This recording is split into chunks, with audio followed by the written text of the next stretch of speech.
Okay, welcome back, guys. Diego's on my left. Yep. I can't. Probably on your right. I don't know how this thing works. I'll figure it out at some point, but hope you guys are doing well. It's been a long time coming. We will talk about the cat trade to the Knicks in a future episode. So that's coming. We just want to Okay. dedicate this to the top five players in the NBA. Finish up that series. Got a lot of time before the season starts, so who knows? With the Zach Levine rumors floating around, might be a day full of trades next week. So I'm looking forward to that. But as for now, Diego, how excited are you to figure out who our top fives lists are? Pretty excited. Like you said, it's a long time coming. It's been, I don't even know how long. It feels like it's been like a month at least. So it's good. Alrighty, let's get started. My number five guy compared to everybody in our like top 15 does not stand out. This is purely on like what he does on the basketball court, like because his numbers don't stand out above the rest.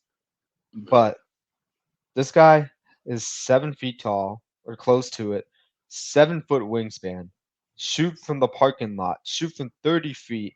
This guy is averaging almost 27 points a game, six and a half rebounds, 3.3 assists, 55.2 field goal percentage. Unfortunately, he got swept in the first round. And this is not the first time he's been on a team where he's had loaded talent around him. He's been trying ever since he was on the Golden State Warriors and Mm. helping out that team with their dynasty. For me, it's KD. I'd still think KD's improvements on the defensive end and just like the automatic bucket getter he is, warrants him at the top of the list. Just the effect that he still has on people, regardless of defenders, regardless of like how physical they are with him, he always seems to navigate around it. And he can literally turn a stagnant offense into a productive one just by sheer will and shot making. This guy remains one of the most gifted offensive basketball players we've ever seen since a rookie, and I love watching him play. I hate it when he's playing the Bulls because there's Yeah. absolutely no way to defend him, and he just kills you, dude. He's a killer. Like because it's just the thought that just like when there's nothing you can do to stop this man from shooting the basket, like you just feel deflated. He makes defenders feel deflated. Like Steph does that and LeBron does that to a degree, but they have limitations. They can't shoot like KD does from like the top of the top of the elbow or like the mid range. They don't Mm. have that capability. KD has everything, and I mean everything. Yeah. It's insane. I had him a lot lower, but talking about him against the Bulls, I mean, last year I feel like you had two like instant classic games going down to the wire, Suns Bulls, and on one he hits that double clutch jumper. I don't know if it was to win the game, but very very insane shot making. So And yeah, on Alex I'm with you. Caruso too. And Alex Yeah, Caruso, granted, that's a natural mismatch, but like KD makes you feel that mismatch. Like Alex Caruso, yeah, like Bulls weren't stupid in putting him on. Like he'll guard the best player every single time, at least in yeah. his Bulls tenure. Like he, this is not like this is just like guarding Paul George. This is like guarding Hmm. LeBron. Like it does not matter. He'll take on that assignment, and then KD will make you pay no matter who is on you. So Yeah. No, Katie is definitely a different level of player. So I think this might be the highest I would have put him, but it's a good spot for him. okay, who's your number five guy? If it's not KD. My number five might be a bit surprising.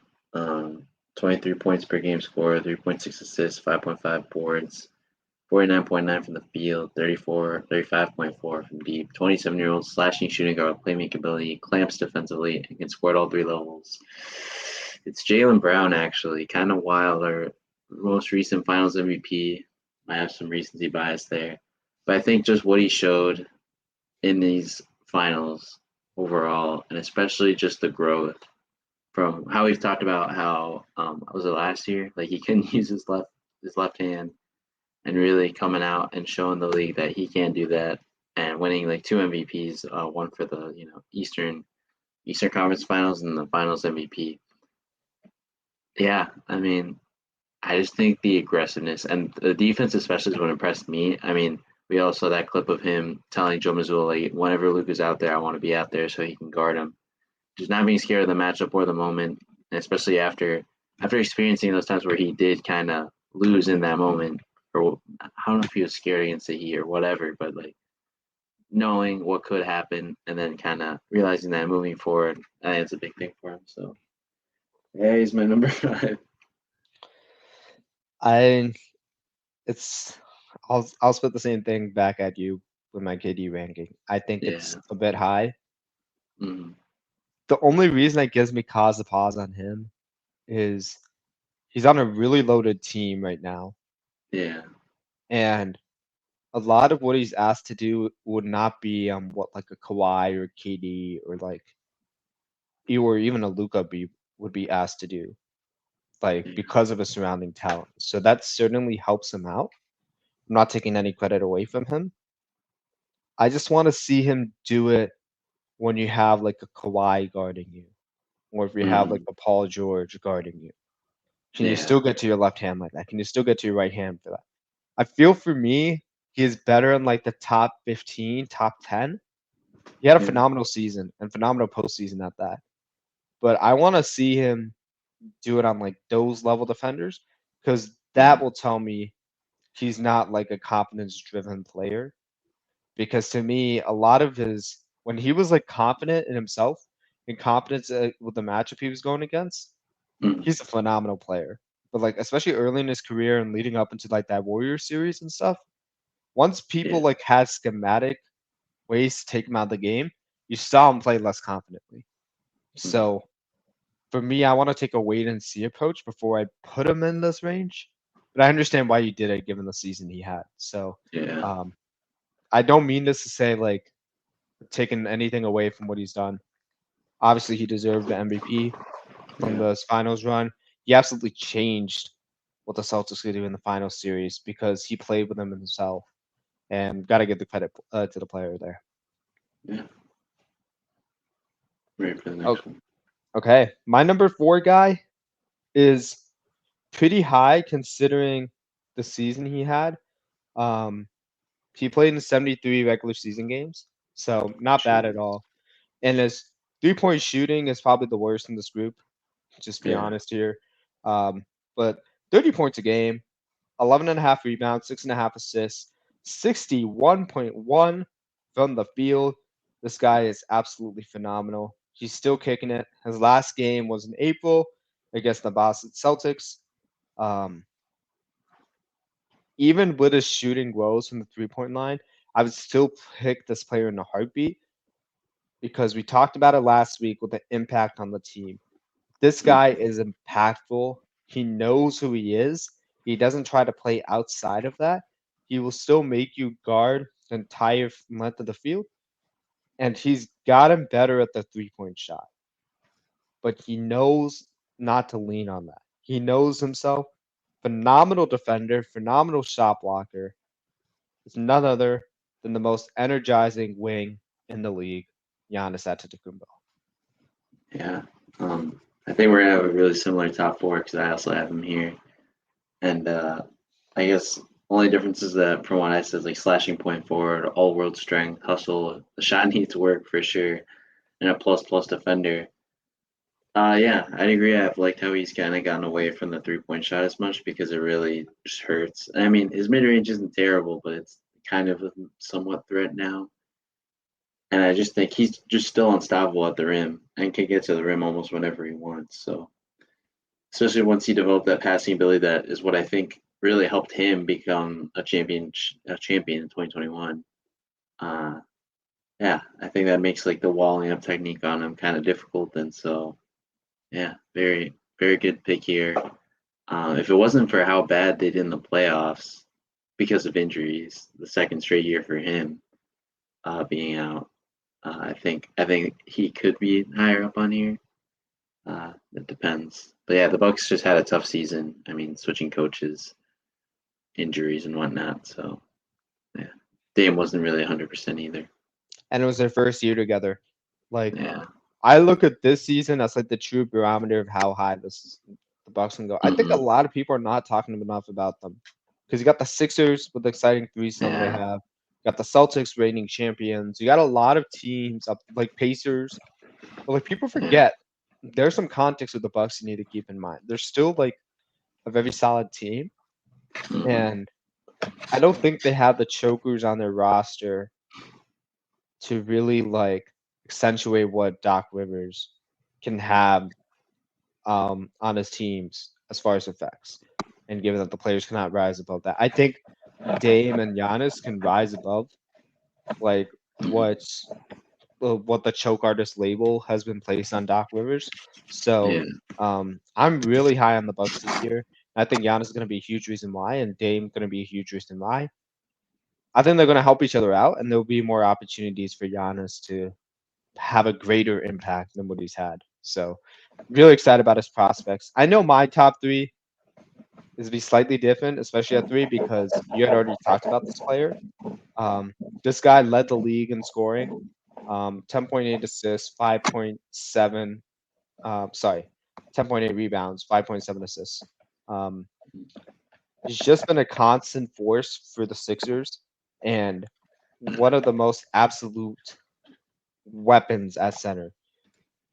If he can stay healthy, he might be the only guy that stands a chance against Nikola Jokic in a head-to-head matchup, given that they've always dominated each other. It's Joel Embiid. I believe he has top three ceiling this year. If you have him in like fantasy leagues for ESPN, if you're drafting that early, you better take him top three because this is the best surrounding cast I think he's had in a while. Besides the Jimmy Butler, Tobias Harris, JJ Redick, and Ben And Simmons lineups. Simmons. Yeah. I'm still shocked they didn't go as far as they did, and Yeah. that they broke up as soon as they did.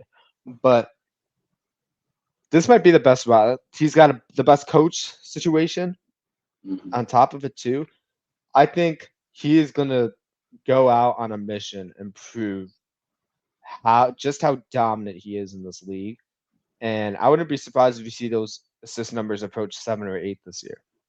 Just given the amount of times he'll get doubled in the post, and you'll see him kick it out to Paul George in the corner or Tyrese Maxey in the opposite wing or top of the key. It's going to be a mismatch made in heaven for this offense. So really excited about Joel Embiid. He's the center and focal point of it all. Yeah. Um, I I agree with everything you said, except I'm not sure if he's gonna be the best for fantasy basketball because I know one thing I've heard from other podcasts is just like every year. I mean, we all know Joel Embiid hasn't made it to the conference finals in his career. Kind of like wild thing to think about, and he's about to turn 30 this year. Um, so I think a big thing and the big reason for that in a lot of cases is injuries. So I think especially last year where he's trying to push this 60 game limit, and as he's doing that, gets injured against the Warriors, and then has to miss time. The Sixers fall down to the sixth seed, and it's just a whole struggle from there. He gets injured again. I think I think the focus this year for him, yeah, like he wants to play his best, but it's more he needs to like even out how much he's playing throughout the whole season so he doesn't get injured and is ready in April when the quote unquote real season starts, kind of like that Jimmy Butler vibe. But for him in this case, it's like needed because play he can't play more than 65 games and play the playoffs. So that's just something to think about. Yeah. And another thing that he's like a guy like Zion where he just has to learn to like land better because he Yeah, used so much of like force and will upon players, but like you need to learn to like use your body a little bit better to land better. That's the only mhm, gripe I would have with him because he can do almost anything a guard can athletically. It's wild yeah, at his size and his weight. Like it's just unfathomable to actually see that he has that amount of skill, but it's trying to like lessen the force he's playing like placing on his lower body. He's got injured everywhere to this point, yeah, and it's a valid concern. But if you're just thinking about like dominant players that will win your league, this guy's right here because he's in the best yeah, situation. Their offense is going to be insanely good. They can go at whatever pace you want, He's still gonna rebound like heck. He's still gonna get Mhm. blocks like heck. Like that's what you want. Like you want to load up on like talented bigs and game winners at the same time, and he's built. So, um, yeah, got to put Joel top three here. Yeah. Um, so for my top three, I got a 30 point per game score, 6.2 assists, 5.5 rebounds, 53.5% from the floor, 35.3% from deep. 26-year-old elite scoring point guard, plus defender, huge wingspan, and killer mid range. It's SGA Shai-Gilgeous Alexander. I Wow. put him here. Yeah, I put him pretty high here. Kind of at this point, then it kind of seems obvious, like it following the MVP ladder a little bit. But I just think in this season, he kind of proved how unguardable he is. I mean, this guy's scoring 30 points a game, and yeah, like I've definitely said it before, where he's he's got he like yeah, he's the best player on this team, but also like he has such a great team around him, sort of in a Celtics Jaylen Brown sense. But still, he is the leader of this team and the oldest guy at 26 on that team. Not anymore with Alex Caruso, but he's the leader of this team, and I think just the skill and ability he has is insane. Being able to just move around, hit crazy shots over the backboard, as I think we talked about last week. Just a guy that's very interesting to me, and kind of scared for what the Thunder are going to bring next year, especially being in the same conference as my Mavs. Yeah, I mean your Mavs did a great job last season. That might they might have the most scariest defensive lineup though. Um, Yeah. yeah, I didn't want to put him at three when I was coming up with this list because I'm like, okay, he had a phenomenal season. Mm, I want to see him stacked up one more time. yeah. And again, I want to see. I know he's cooked defenders, even some of the best ones. Um, and it helps to go against Lou Dort in practice every day for sure. That too. But I just can't help but think, how is he going to match up against Kawhi? How is he going to match up against these best defenders who have equally long wingspans? Like, how is he going to match up against Giannis? Like, that's going to be. I But think that's I don't know challenging. if I don't know if Giannis is guarding him. That might be a bit steep, but I could see the Kawhi for sure. It's that type of player, man. I think it's going to be in a 7 game series. I would not trust that against SGA, and he's a phenomenal player. And we saw like when you place the defensive attention on him, it's there's not much you can do, and there's not much players can do in general. But like when I Mm, think about the top three players on my list, and I'll get to the other two, like Joel, like you could see him work through. You can see he sees the double team, and it won't matter. He has counters for it without giving the ball up. With SGA, if you could force him to give the ball up, that's a win. And he's gonna have to work for like how do I manage those double teams in a way where I can stop those double teams or defensive attention from happening. And that's gonna be the yeah, next step in his career. Because if he manages that, they're winning the chip. That's literally how I see it. So yeah, I know Joel doesn't have a chip, and some of the other players on the top two I have don't have one. But like they have that edge in their game where I see them winning a chip sooner rather than later. And SGA kind of is not there yet, but if I see him like beating defensive matchups like that deep in the playoffs, he might pop out the top three. And it's also just like the nature of the guys on this list too. It's hard to yeah. like push him top three overall. Mm. I'm willing to put him like top two guard, point Oh guard yeah, after the performances he's had this season. Like that I can do for sure. yeah, But it's just kind of a hard argument to make this season overall. Um, my number two top guy, he I believe he went to the finals for the first time this year. Focal point of this team, and he's been notorious for not playing defense or being a willing defender. But that changed this season. Um, he he looked like a willing defender. He he got a lot of good steals when yeah, like when it counted most. Actually, these past 2 seasons, he's slightly increased his steal numbers and maintained a half a block per game. which I think is the most impressive stats. The scoring stats are the scoring stats. He's almost averaging a triple double pretty much every year. Um, 44 and a half from field goal percentage is Luka Doncic. The guy is absolutely phenomenal. He can make any shot in the book at any pace that he wants in the book, and it does not matter. Um, this guy can do everything. He's a absolute game changer for the Mavs. He can control the pace and bend it to his will, and that's his impact on his team. He can make both teams play any style he wants, and Yeah. that's something you don't see that often. That's like something only LeBron would do. Um, to me, Luka is top two.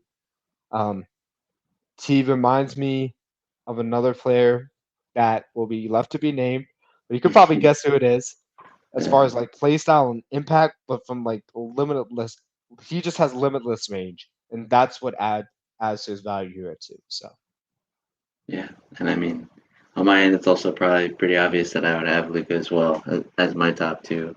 wow, you don't Our have him number on two. one. Okay, you are pretty reasonable. Okay. Yeah. I mean, yeah, I think it's just the defense, and that's a big thing that will differentiate him from number one.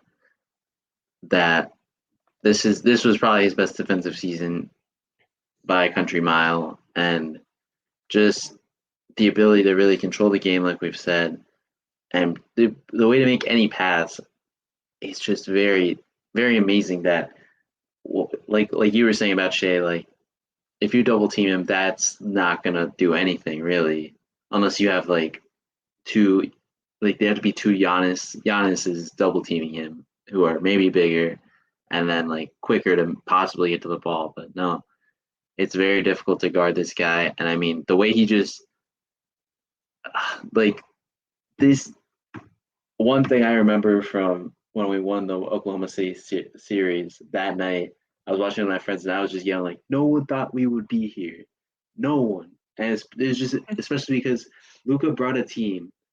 Kyrie was out most of the beginning of the season. Derek Lively couldn't play minutes. We didn't have any other like actual center, and we were, I think, up to like the 10th seed at one point. And he was playing hurt at like large parts of the season, towards the back half and the postseason too. People Yeah, forget that he was like severely injured.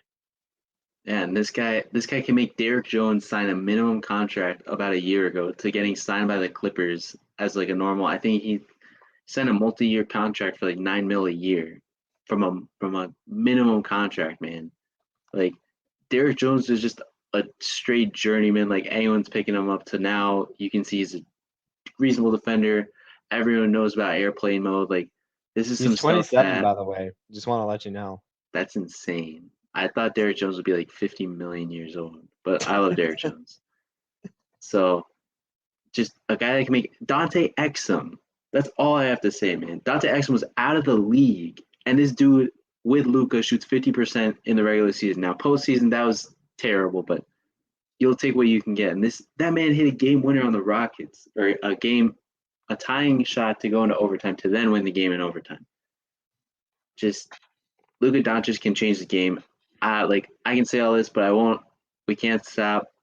We can't avoid the fact that he really can't play defense, and sometimes he really gets into it with the refs. And that's something to work on. And I hope this year he can really get into that. And I don't want to say being in shape that he wasn't last year, but there are moments when it does get difficult for him. So we'll see. We'll see how it goes this year. But I'm excited.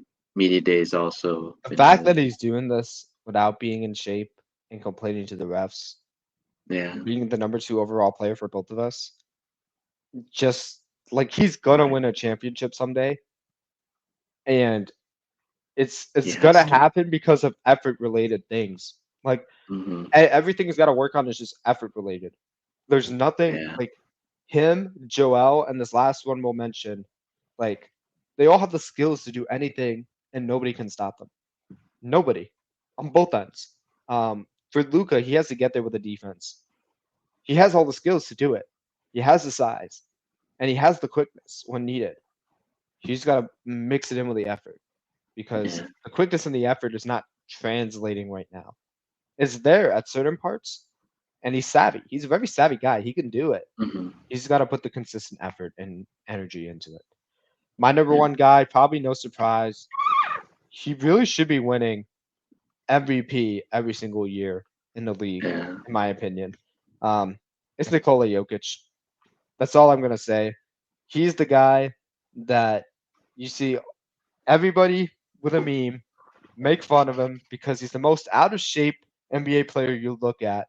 The slowest, like runs like the weirdest guy you ever seen run and jog, Yeah. and he is giving Anthony Davis fits. He is like jumping up all the time with tips. It won't go in. It tips again, and he'll do that 3 times and get a bucket eventually. And that's what leads to him averaging 13.4 rebounds, 28.7 points a game, second in the league with assists at 8.7. The best part about what I like about Jokic, you can never anticipate what he's going to do next. And he just has this conceptual offensive understanding that's second to none. One of the reasons why I love watching the Nuggets is because I love watching him, and I love that the Nuggets built it around him. He's my top player in the league. I'm sure you have him there as well. Tell me Yeah. why you love him there. Yeah. I mean, offensive system, big thing that I think helped them win a championship last year is him being a neutral defender. But the fact that there's almost no way to actually guard him, like the Timberwolves kind of had it in putting a big man, a literal center in Karl Anthony Towns, someone that can play center, and not just that, but also have Rudy Gobert roaming around. Like you needed two full-time competent centers on And the Nas floor. Reed. Nas Yeah, Reed had a phenomenal performance on Nikola Jokic. But you needed a yeah, combination of three of them to yeah. To even have guard an one effect. guy. Yeah. It's So I madness, think that's man. the biggest thing. Just the ability he can put almost anyone in the league, except maybe Zach Edey this year, into the rim and then just lay it up. Whatever kind of shot it is. He can soundboard shuffle from three over Anthony Davis's long arms of a contest and just drain it like a rainbow. It's just the skill, not just the skill, but the vision. I just remember the first game. I think it was the first game of the in-season tournament. The Mavs were playing at the Nuggets, and it's just with no size. You have like Dwight Powell trying to guard Jokic is just painful. And that's just how it is. Any regular NBA player can't do it, and Jokic is just unstoppable. So the only thing stopping him is his own front office losing players like KCP and Bruce Brown. So yeah, I think I'm down for them to not win anymore, so the Mavs can get one. But I think he deserves better in that sense. I think the Mavs are lucky this year that they blew it against the Timberwolves. I really No, do. definitely. Because they Yeah, could have had a chance to repeat. We don't know if Boston's going to win the championship if they're in it. yeah. So I think one thing I'll say about Jokic is he's the most skilled person in the league right now. Hmm. And every time a big goes up with him, they always go up with some anticipation on like how he's going to get the bucket. And he always has a way to surprise them. Yeah, He's literally playing chess in the middle of his spin move while his back is turned to the basket. And yeah, defenders are like trying to say, "Oh, he's going to pump fake spin and throw it up." And he does not do that. Or he'll do that, but just a half second later than you might expect. He's the most patient player in the league. He plays as slow as Luka Doncic, yeah. but less athletically, and he still gets numbers like that. It's insane to me. I have the most amount of respect for Jokic because of that, because I know how much of time he must have put in to be able to play like this. Hmm. And I just have so much appreciation for this game because I guess there's just so many people that are just enamored by the athleticism of the game that they just forget about the amount of skill and the purpose of like offensive concepts and like getting Yep. people involved and spreading the ball around. There's a reason why the 2014 Spurs is called like play the beautiful game. Hmm. That probably is my favorite brand of basketball to watch. Is what's made me a fan of like playing basketball personally.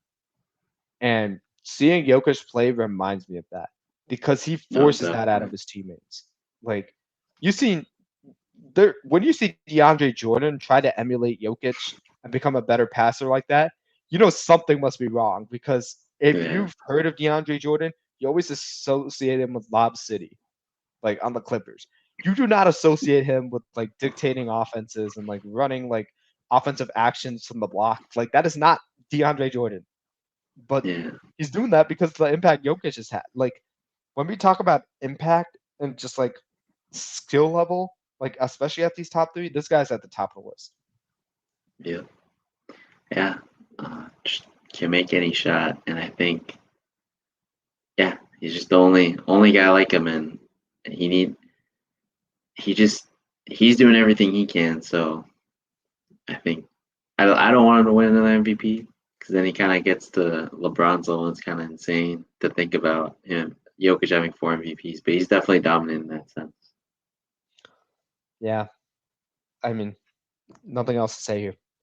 Yeah. That wraps it up. Our top 25. We'll have like full list out there so you guys can see it, compare the lists. Come with your own top 25. Tell us how we did. Honorable mentions. I know there's a ton. We forget so many players because it's so star-ridden right now. Yeah. Like my boy DeMar DeRozan's not on it. Zach LaVine's not on it. Yeah. Yeah. I may have to remedy that, but we'll see. There's too many good players, man. I just enjoy watching them play. Diego, Yeah. any last words on this list? And did you Good. enjoy doing this? I certainly No, did. it was good. I was curious, especially when you got to like the top 15. Like, how would you go like 25 to 15? That's what I was curious about personally because top 15 is kind of like you can kind of gauge where we're trying to go with this, even though we might Yeah. have different players in different spots. But I Hmm. enjoyed doing this. No, me too. It was a good time. Alrighty, guys, that's it for us. Next week we'll talk about trades. I'm sure there'll be one more that come up in addition to the Cats Hopefully. trade. Um, Yeah. follow us at Amon.a.mission down below. Boom. You see our YouTube channel, Amon on Mission. That's where you see our full length episodes. And until next week, we'll see you later. Enjoy your day, guys. See ya.